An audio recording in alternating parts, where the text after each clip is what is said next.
The Education Minister, Ruel Reid, has ordered that a plan be developed to improve management and accountability at the Anchovy High School in St. James.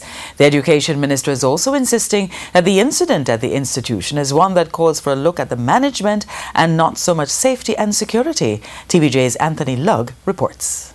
Here's the video which led to the suspension of grades 9, 10 and 11 classes at the Anchovy High School in St. James on Tuesday. It shows several female students attacking and injuring the Dean of Discipline after he tried to quell a dispute between two female students.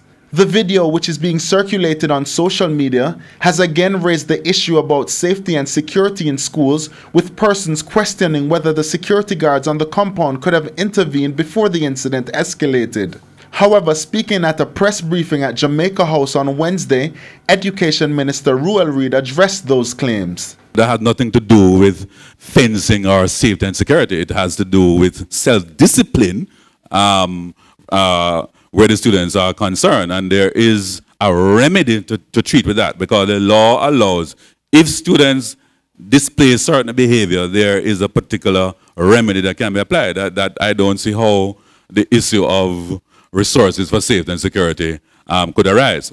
The Education Minister says he's ordered that a strategic plan be developed to improve management and accountability at the institution. But why is it that the ministry seems to be reacting to these situations rather than preventing them? There is no general similarity in terms of occurrence. These things happen from time to time, and you have to deal with them as specific occurrences. What I would say generally, it speaks to a wider breakdown of discipline in our society, and it could stem, in fact, I'm leaving here to speak at the National Parenting Support Commission launch of their Parents Month, which I think as a society we have to work together to make sure we have strong parenting that can properly socialize our children so that they can have self-discipline, self-control, and behave themselves while they are in school and out of school. He added that a meeting with stakeholders is scheduled for later this week. Anthony Lugg, TVJ News.